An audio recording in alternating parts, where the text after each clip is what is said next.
दोस्तों welcome to my channel. दोस्तों जैसे कि स्क्रीन पर देख रहे होंगे बिजनेस स्टडी के एमसीक्यू की डिस्कस करने वाले पूरा सैंपल पेपर है दोस्तों।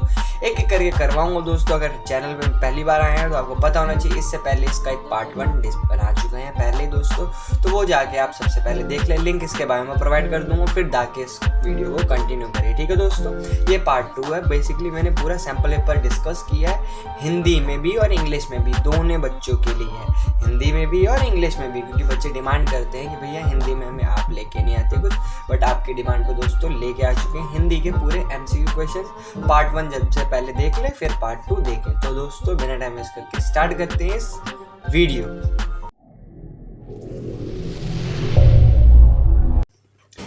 जैसे स्क्रीन पर देख रहे होंगे दोस्तों 1 to 30 क्वेश्चन हम लास्ट क्लास में डिस्कस कर चुके हैं, तो नेक्स्ट 30 से कंटिन्यू करते हैं क्वेश्चंस। जो पहला क्वेश्चन आ रहा है दोस्तों वो आ रहा है स्क्रीन पर, ये रहा। जैसे कि कंपनी में एक अंशधारक का दायित्व है, जो एक लायबिलिटी ऑफ एक शेयर होल्डर है, वो क्या होता है? असीमित होता है, सीमित होता है, सीमित या असीमित हो सकता है, उपरोक्त में से कोई नहीं। यानी जो पार्टनर है उसका जो शेयर होल्डर है उसकी जो लायबिलिटी अनलिमिटेड होती है, असीमित होती है, लिमिटेड होती है, या मे बी लिमिटेड और लिमिटेड कुछ बता नहीं सकते, उपरोक्त में से कोई नहीं।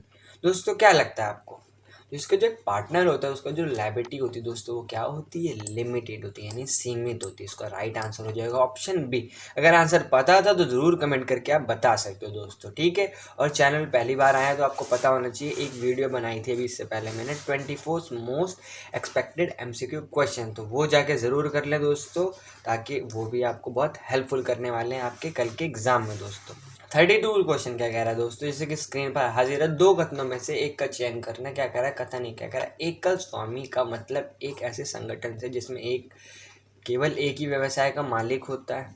चलिए, कह रहा है कथन वह स्वयं में प्रबंधन करता है और सभी लाभ हानि की जोखिम को क्या करता है? एकत्रित करता है, नहीं सारा उसके पास ही होता है।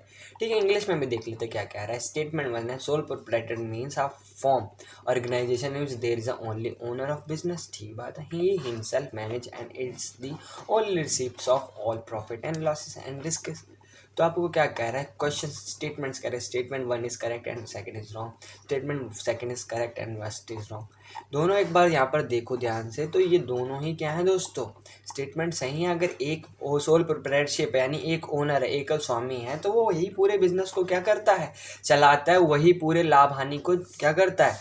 हैंडल कर रहा होता है। तो दोनों स्टेटमेंट क्या है दोस्तों? यहाँ पर ट्रू है, तो करेक्ट आंसर हो जाएगा ऑप्शन इसका सी। टिक कर लें, ठीक है दोस्तों। कोई भी डाउट होता है तो कमेंट करके आप बता सकते हैं फ्रीली, कोई दिक्कत नहीं है, ठीक है। नेक्स्ट 33 क्वेश्चन क्या कह रहा है? ऐसे संस्थाएं सदस्यों को सहकार द्वारा शोषण से बचाती है। कौन सी सोसाइटीज़ हैं जो बचाती हैं? यानी such societies protect the members from the exploitation of money lender, यानी जो जमींदार से होते हैं उनसे बचाती है। तो वो कौन सा है भाई? कंज्यूमर प्रोड्यूसर हो गया, मार्केटिंग कोऑपरेटिव या क्रेडिट कोऑपरेटिव सोसाइटी, यानी उपभोक्ता उत्पादक विपणन या क्रेडिट सहकारी समितियाँ। तो दोस्तों इसका जो करेक्ट आंसर होगा, जितनी भी हमारी जो क्रेडिट कोऑपरेटिव सोसाइटियाँ होती हैं वो क्या करती हैं? आपको मनी लेंडर से बचाती हैं, यानी जो आपको शोषण करते हैं, मतलब मनी के द्वारा आपको ठगना ले, उनसे बचाती हैं। यानी जितनी भी क्रेडिट कोऑपरेटिव सोसाइटियाँ हैं, क्या दोस्तों? जितनी दोस्तों क्या है? क्रेडिट सहकारी समितियां हैं, यानी क्रेडिट कोऑपरेटिव सोसाइटी, वो क्या करती हैं? आपको बचाती है। तो इस चीज़ का आप ध्यान रखें, ठीक है दोस्तों। 34 क्वेश्चन क्या कह रहा है? आ सकते हैं, बहुत इंपॉर्टेंट क्वेश्चंस करवा रहा हूँ दोस्तों, ज़रूर एक एक करके अच्छे से बिना स्किप करे देखें। आप क्या कर सकते हैं? पॉज करके वीडियो में सबसे पहले अपने आप को आंसर देने की कोशिश करें, देन आप आंसर को सुने ध्यान से और एक्सप्लेनेशन को। Which of the following is the type of public enterprise, यानी निम्नलिखित में से कौन सा सार्वजनिक क्षेत्र का एक उद्गम होता है या उद्यम है दोस्तों? विभागीय उपक्रम, डिपार्टमेंट अंडरटेकिंग, वैधानिक निगम, स्टैच्यूटरी कॉरपोरेशन, सरकारी कंपनी, गवर्नमेंट कंपनी या उपरोक्त सभी। तो दोस्तों जो होते हैं ये सारे ही क्या हैं? सारे के सारे ही क्या होते हैं दोस्तों? आपके सार्वजनिक क्षेत्र के एक पार्ट होते हैं, इनका उद्गम होता है, इनका एक डिपार्टमेंट पब्लिक सेक्टर का एक पार्ट हो रहा होता है, ठीक है दोस्तों। तो डिपार्टमेंट अंडरटेकिंग भी आती है, स्टैच्यूटरी कॉरपोरेशन भी आती है, जितनी भी गवर्नमेंट कंपनियां, तो ये सार्वजनिक पब्लिक सेक्टर्स के अंदर आती है। तो इस चीज़ को ध्यान रखें आप दोस्तों, ठीक है। नेक्स्ट 35 क्वेश्चन क्या कह रहा है? निजी कंपनी किस क्षेत्र से संबंधित है? जो private companies related to which sector? Mixed sector से या मिश्रित से, सार्वजनिक से यानी पब्लिक से, निजी से, प्राइवेट से, सरकार से या गवर्नमेंट से। तो जितनी भी आपकी कंपनी है, प्राइवेट कंपनियां हैं दोस्तों, ये बेसिकली क्या होती हैं, प्राइवेट से ही रिलेटेड होती है। क्या होती है, प्राइवेट से ही रिलेटेड होती है, सिंपल सी बात है। क्लियर है दोस्तों, बहुत इजी क्वेश्चन था, इसमें आपको ज़्यादा टाइम देने की जरूरत नहीं है। नेक्स्ट 36 क्वेश्चन क्या कह रहा है, पंजाब नेशनल बैंक किस क्षेत्र का उदाहरण है, मिश्रित, सार्वजनिक, निजी, इनमें से कोई नहीं। यानी जो पंजाब नेशनल बैंक है किस सेक्टर का एग्जांपल है, मिक्स्ड है, पब्लिक है, प्राइवेट है, नन ऑफ दीज है दोस्तों। जो पंजाब नेशनल बैंक है जो दोस्तों, तो वो एक क्या है, एक दोस्तों पब्लिक का एग्जांपल होता है। क्या है वो, सार्वजनिक लोगों के लिए, सबके लिए। ठीक है दोस्तों, क्योंकि सारे उसमें से अपना बैंक अकाउंट ओपन करा सकते हैं, यानी पब्लिक के लिए सर्विस प्रोवाइड करता है, इसलिए वो क्या प्राइवेट नहीं है, पब्लिक है। ठीक है दोस्तों, नेक्स्ट है 37 क्वेश्चन क्या कह रहा है, in which overdraft facilities available, इनमें से कौन से में ओवरड्राफ्ट फैसिलिटी अप्लाई की जाती है। ओवरड्राफ्ट फैसिलिटी का मतलब क्या हो, जहाँ पर आपका अमाउंट थोड़ा सा कम हो, मान लो मेरे अकाउंट में 10,000 है, मैं 20,000 निकाल लूँ, ये होता है इसका दोस्तों ओवरड्राफ्ट का मतलब, ध्यान रखना है इसके। ठीक है दोस्तों, तो आपसे क्या कह रहा है, चालू जमा खाता यानी करंट डिपॉजिट अकाउंट में दिया जाता है, रिकरिंग डिपॉजिट में दिया जाता है, या आवर्ती जमा जिसे कहते हैं हिंदी में, बचत जमा खाता में, या सेविंग डिपॉजिट अकाउंट में, फिक्स डिपॉजिट में, या सावधि जमा के अंदर दोस्तों। तो ये जो प्रोवाइड कर दी जाती है सर्विस दोस्तों, ये चालू जमा खाता है, जो करंट डिपॉजिट अकाउंट होता है उन्हीं को प्रोवाइड की जाती है। क्यों, क्योंकि क्या होते हैं वो डिपॉजिट करते रहते हैं बैंक में, उनसे अच्छी बनी रहती है बैंकों की, तो बैंकों को जो बंदा ज़्यादा डिपॉजिट करेगा बैंक को, उसको क्या होगा, इंटरेस्ट मिलेगा, क्योंकि उसके पैसे को ही वो आगे दे के लोन के जरिए क्या करती है, पैसे अर्न करती है, इंटरेस्ट अर्न कर रही हो, तो उनमें से कुछ उसको देता है, कुछ उसको देता है, उससे क्या कर रहा है, वो अपनी इनकम भी जनरेट कर रहा है, आपका बैंक जितने भी हो गए, तो वो क्या है, उसके लिए एक तरह से प्रॉफिट का पार्ट है, यानी लाभ है, इसलिए वो क्या करेगा, उन चीज़ों को क्या करेगा दोस्तों, उन चीज़ों के लिए उन्हीं पर्सनस को क्या करेगा, क्रेडिट कार्ड की फैसिलिटी अप्लाई करेगा दोस्तों। ठीक है, अवेलेबल करवाएगा। 38 क्वेश्चन देखते हैं, WWW यानी इसकी फुल फॉर्म क्या होती है। ये क्वेश्चन मैंने पहले भी करवाया दोस्तों, फिर लेके आया हूँ मैं आपके लिए, पहले भी करवाया है, फिर लेके आया हूँ दोस्तों, जल्दी बताओ इसका आंसर। WWW भाई इसका फुल फॉर्म क्या होता है दोस्तों, इसका world wide web, world wide web, ध्यान रखना, वर्ल्ड वाइड वेब जो होता है। ठीक है दोस्तों, ध्यान रखना, इसका क्वेश्चन आ जा सकता है, और ज़रूर आए तो कमेंट करके ज़रूर बताएं आया कि नहीं है क्वेश्चन पेपर में, बाकी तो आपको मैं आंसर की भी लेके आऊँगा, तो हम देख ही लेंगे। बीमा करता क्षतिपूर्ति के लिए सभी उत्तरदायी होता है जब आग, क्षति या हानि का डैश होता है, बीमा योग्य, निकटतम कारण, अधिकतम संप्रण या परम संविश्वास। तो इसमें जो ऑप्शन है दे रहा है, इंश्योर ये जो होता है, is liable to compensate only when fire is the dash of the damage of insurable interest, proximate cause या सबोरिगेशन हो गया दोस्तों।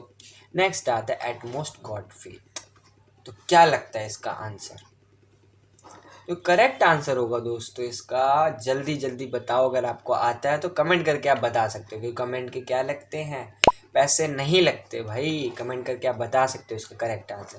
तो इसका जो करेक्ट आंसर होगा दोस्तों वो होता है दोस्तों ऑप्शन बी, क्या है, अप्रॉक्सीमेट कॉज। ठीक है दोस्तों, निकटतम कारण होता है। ठीक है, जो इसके भी जितने भी निकटतम कारण होते हैं, यानी जो अप्रॉक्सीमेटली, यानी जो अप्रॉक्सीमेटली भी कह सकते हो आप इसे, कि मतलब जो क्या है, the insure is liable to commission only when the fire is, जब उसके डैमेज कर रहा होता है उसके पार्ट को, जिस चीज़ का इंश्योरेंस करवा रखा है। 40 क्वेश्चन क्या कह रहा है, अरुण है जो दोस्तों एक बैंक का खाता खोलना चाहता है। ठीक है, Arun wants to open a bank account in which an account amount can deposit for a fixed period, यानी जिसमें एक निश्चित अवधि के लिए जमा की जाती है, जो अमाउंट है वो एक फिक्स्ड पीरियड के लिए जमा किए जाते हैं। उनमें से पूछ रहा है कि कौन सा he identify the suitable bank account for him, यानी उसके लिए कौन सा उसको अकाउंट लेना चाहिए, fixed account, current account, saving account, या रिकरिंग डिपॉजिट अकाउंट, स्थायी अकाउंट, चालू अकाउंट, बचत अकाउंट, या आवर्ती जमा खाता दोस्तों। क्या लगता है इसका आंसर, जैसे कि इसमें आपको क्वेश्चन में हिंट दिया है, देखो फिक्स्ड पीरियड के लिए जमा कर रहा है, और फिक्स्ड अकाउंट यानी स्थायी अकाउंट में बात ही क्या करते हैं, स्थायी जमा की, अरे बात समझ, स्थायी जमा की यानी उसमें क्या है, फिक्स्ड अमाउंट डिपॉजिट होता है फिक्स्ड टाइम पीरियड के लिए, और उसके बाद आपको दे दिया जाता है, तो ये होता है दोस्तों फिक्स्ड अकाउंट। ठीक है दोस्तों, अगर आपने कभी एटीएम से निकाले हुए होंगे तो वहाँ पर ऑप्शन आता है फिक्स्ड, करंट, सेविंग, ध्यान रखना इस चीज़ का। 41 क्वेश्चन का कह रहा है, यदि एक व्यक्ति ने 7 लाख रुपए का बीमा करवाया है, आग लग गई और जो नुकसान हुआ है वो 8,50,000 का हुआ, वह कितनी राशि का दावा कर सकता है, उसको कितना दिया जाए। ठीक है, इफ अ पर्सन है इंश्योरेंस, उसने 7 लाख का इंश्योरेंस करवाया था, 1.5 लाख 8,50,000 का क्या हो गया, घाटा हो गया, यानी उसका लॉस में बर्बाद हो गया, तो उसको कितना अमाउंट कंपनसेट किया जाएगा, ऐसा क्वेश्चन दोस्तों आ जाता है। जितने का इंश्योरेंस करवाया उतना ही दिया जाएगा, ध्यान रखना।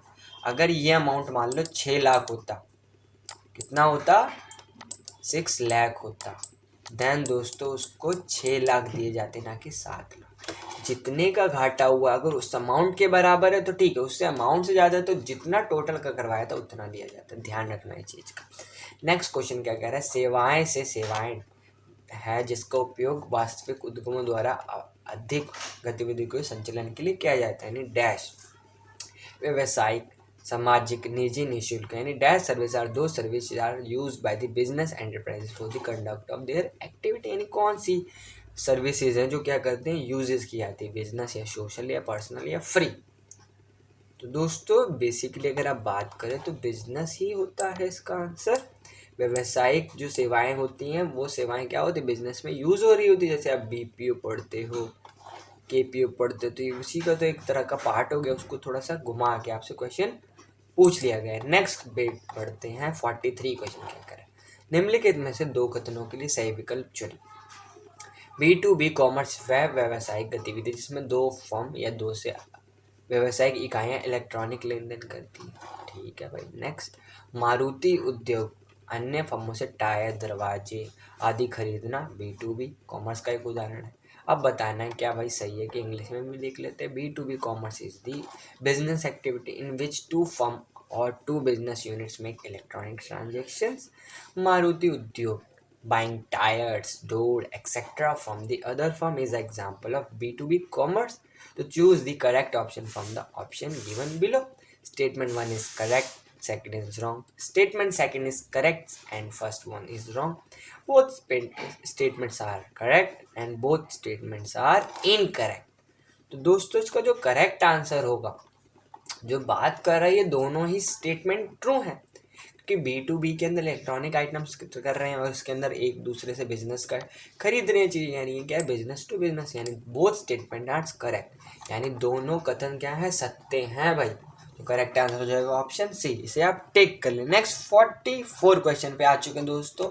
वीडियो थोड़ी सी लंबी हो सकती है बट बहुत इंटरेस्टिंग और बहुत ही अच्छी होने वाली है, क्योंकि इसमें क्वेश्चन के साथ दोस्तों आपको एक्सप्लेनेशन भी दिया जा रहा है ताकि आप अच्छे से समझ सकें, ठीक है दोस्तों। तो इस चीज़ का ध्यान रखें, ठीक है। वीडियो ना देखें कि लंबी हो गई, लेकिन बेटा आपके लिए बनाई गई है, ठीक है। In which type of e business transaction both buyer and seller are customer, यानी कौन से हैं जिसमें कस्टमर टू मतलब कस्टमर और कस्टमर होते हैं दोस्तों। वैसे ही मेरा मुँह से आंसर निकल गया, यानी कस्टमर टू कस्टमर।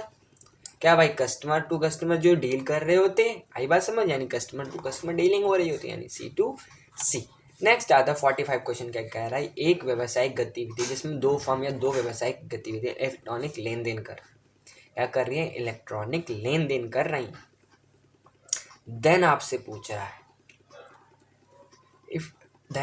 है क्या होना चाहिए, B2B, B2C, C2C। अभी इसका अभी ऊपर करा है, जस्ट अभी ऊपर करा है बेटा, क्या करा है, ठीक है। अभी इसका जो आंसर, सॉरी सी लगाने जा रहा था मैं गलती से, सी नहीं है इसका आंसर।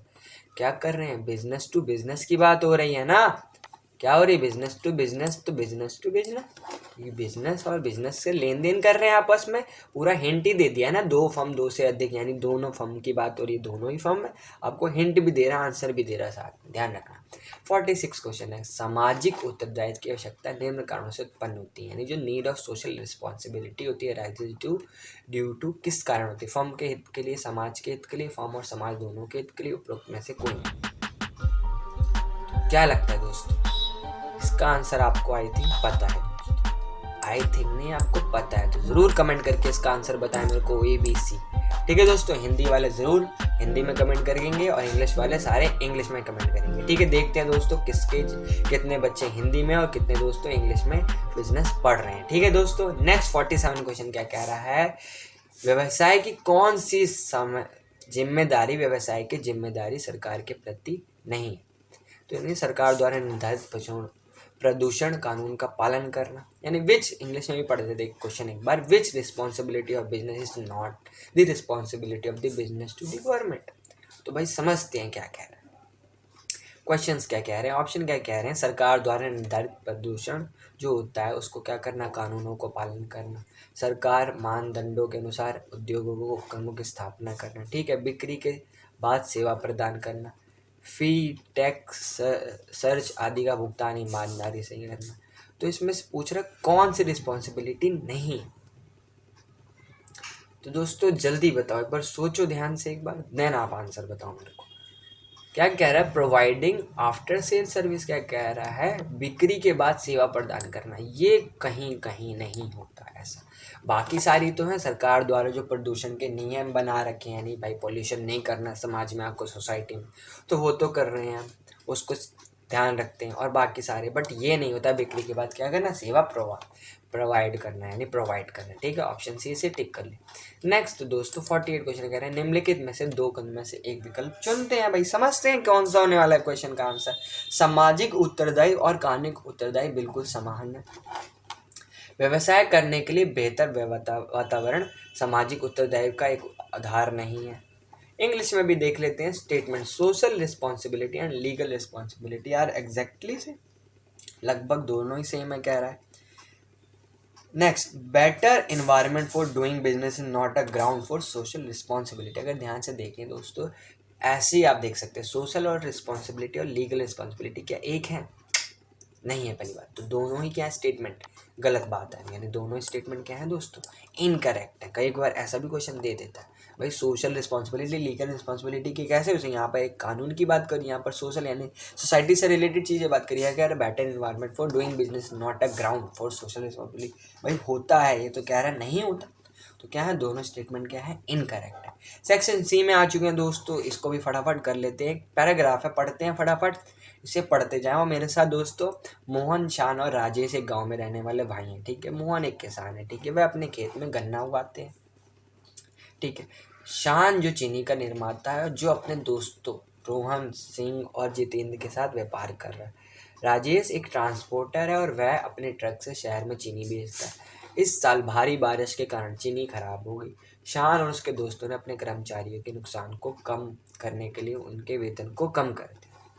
आप पढ़ते हैं, सेम क्वेश्चन है, इंग्लिश में बच्चे आप पढ़ सकते हैं, सेम स्टेटमेंट नहीं होगी, वही सारी चीज़ें हैं, आप बाकी स्क्रीनशॉट लेके पढ़ सकते हैं। बाकी हम क्वेश्चन में मूव करते हैं, क्या कह रहा है, what form of the business is Shaan doing with his friend. Question आ जाता है, आ ही जाते हैं ऐसे क्वेश्चन, यानी वो क्या कर रहा है, किस टाइप का बिजनेस है, शान अपने दोस्तों के किस प्रकार का व्यवसाय कर रहा है। एक व्यक्ति कंपनी तो होगा नहीं, क्योंकि एक पर्सन से ज़्यादा है। हिंदू अविभाजित परिवार, हिंदू अनडिवाइडेड फैमिली भी नहीं है। साझेदारी है क्या, ये सोल प्रोप्राइटरशिप है।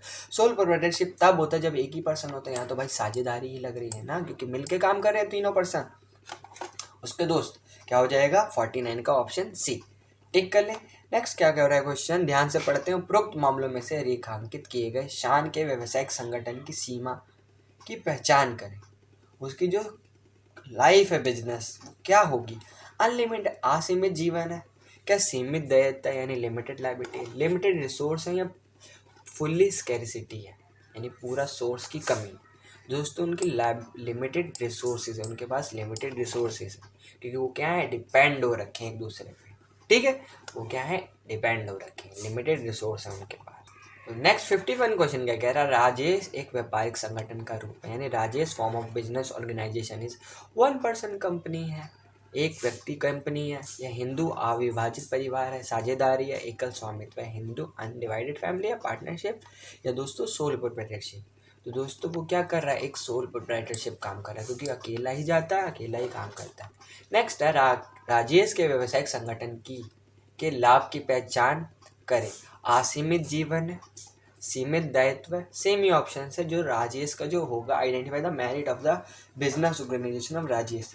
अनलिमिटेड लायबिलिटी है, क्विक डिसीजन मेकिंग है, अनलिमिटेड रिसोर्स है। तो क्या बेनिफिट है उसके बिजनेस का, अभी ऊपर ही पढ़ा, राजेश एक सोल प्रोप्राइटरशिप में, और सोल प्रोप्राइटरशिप में क्या होता है, एक ही पर्सन होता है जो कि क्या कर रहा होता है, पूरे बिजनेस को हैंडल कर रहा होता है। तो इसे टिक कर लें याद से दोस्त, ठीक है, कुछ गलत नहीं बताएंगे आपको, गलत होगा तो आपके सामने ही हम बता देते हैं। जो भी क्वेश्चन के आंसर कई बार बाय मिस्टेक गलत हो जाते तो मैं कमेंट करके पहले ही पिन कर देता हूँ आंसर करेक्ट। 53 क्वेश्चन में बढ़ते दोस्तों। क्या कह रहे, शान और उसके दोस्तों के बीच नियमों और शर्तों को निर्दिष्ट करने वाले लिखित समझौते द्वारा कौन सा उनका डॉक्यूमेंट बना होगा जब उन्होंने क्या करी, आपस में चीज़ों को सेटल किया होगा। तो दोस्तों उनके बीच में क्या है, एक पार्टनरशिप है। क्या है, पार्टनरशिप है। इसलिए क्या होगा, पार्टनरशिप के अंदर जब बनते हैं तो हम क्या बनाते हैं दोस्तों, एक पार्टनरशिप डीड बनाई जाती है, जैसे कहते हैं साझेदारी सलीका।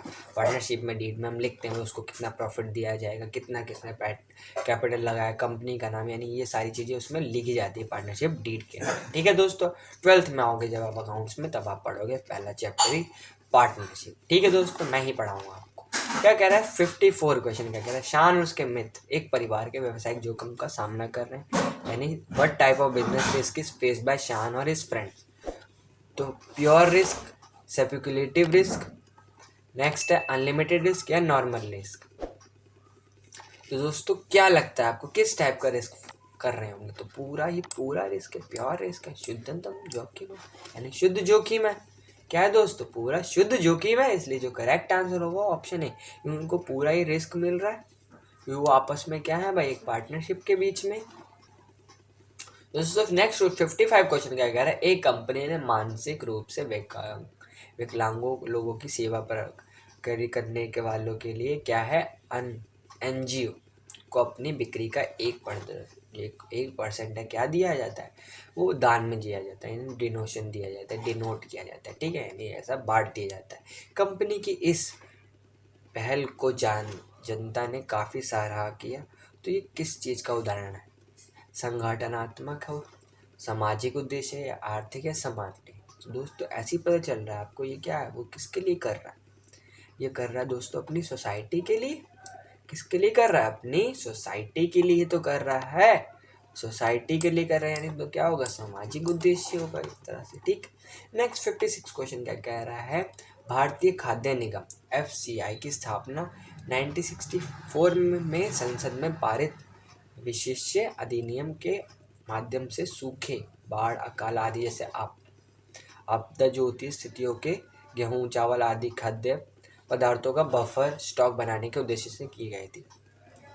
तो इसमें सार्वजनिक उद्यमों की चर्चा ऊपर की गई, तो किस चीज़ के लिए की गई, यानी कौन सा उद्देश्य है, यानी जो ऑप्शंस दे रखे हैं आपको, जो FIC लाई थी, यानी भारतीय खाद्य निगम यानी फूड कॉर्पोरेशन ऑफ इंडिया लाया गया था, वो किस लिए लाया गया है दोस्तों, यानी उसका जो मेन पर्पस क्या है, वो किसके लिए था, संयुक्त हिंदू परिवार के लिए था, विभागीय उपक्रम के लिए था, ये वैधानिक निगम या सरकारी कंपनी के लिए।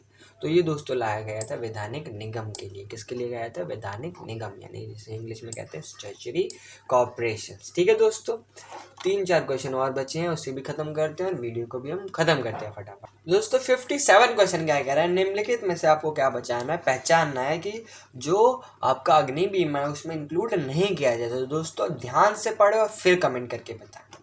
अभी तक मैं बता के आ रहा हूँ, अब आपकी बारी। 30 सेकंड दे रहा हूँ, ज़्यादा नहीं दे रहा, जल्दी सोचो, फटाफट बताएं, जल्दी जल्दी दोस्तों, फटाफट करके इसका आंसर बताएं, जल्दी जल्दी दोस्तों, फटाफट।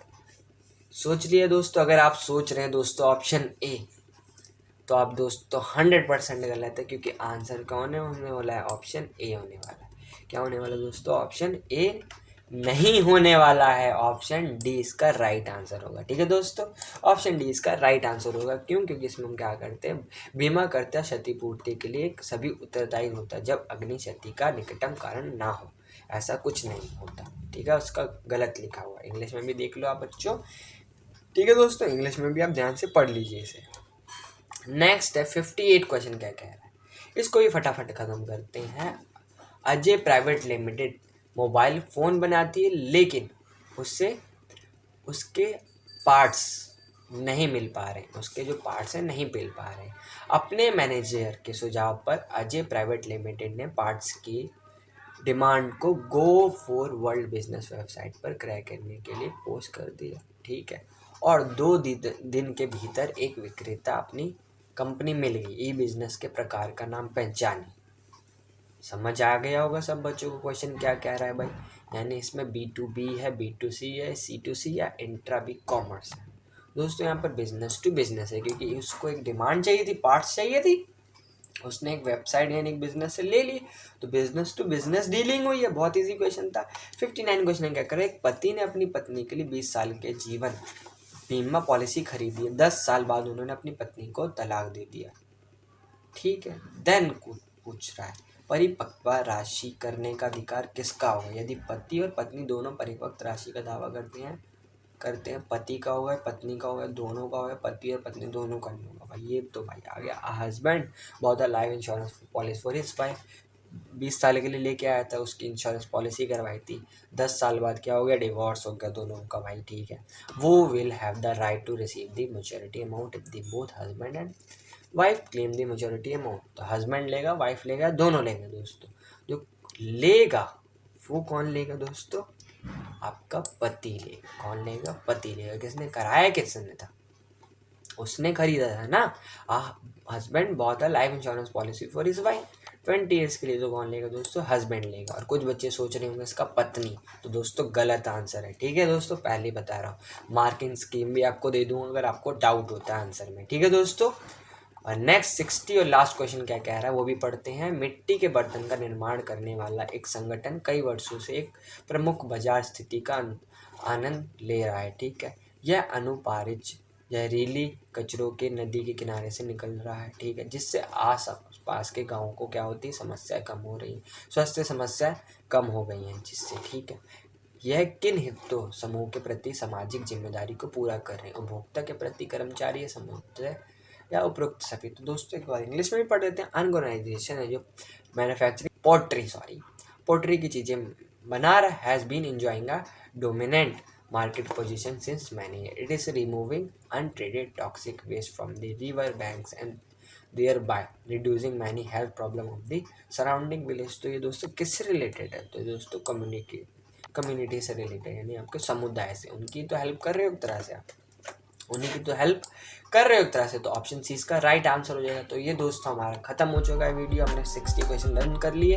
पार्ट 1 पहले आपने देख लिया होगा, पार्ट 2 देन इसको कंटिन्यू करें। आई होप आपको समझ आया होगा। कोई भी डाउट हो तो कमेंट करके बता सकते। नेक्स्ट वीडियो में हम बात करेंगे मेन ऐसी कुछ टॉपिक्स के बारे में जो कि आपकी हेल्प करेंगे एग्जाम में दोस्तों। तब तक के लिए bye and take care. Channel को सब्सक्राइब नहीं किया तो चैनल को सब्सक्राइब करके जाए दोस्तों, ठीक है।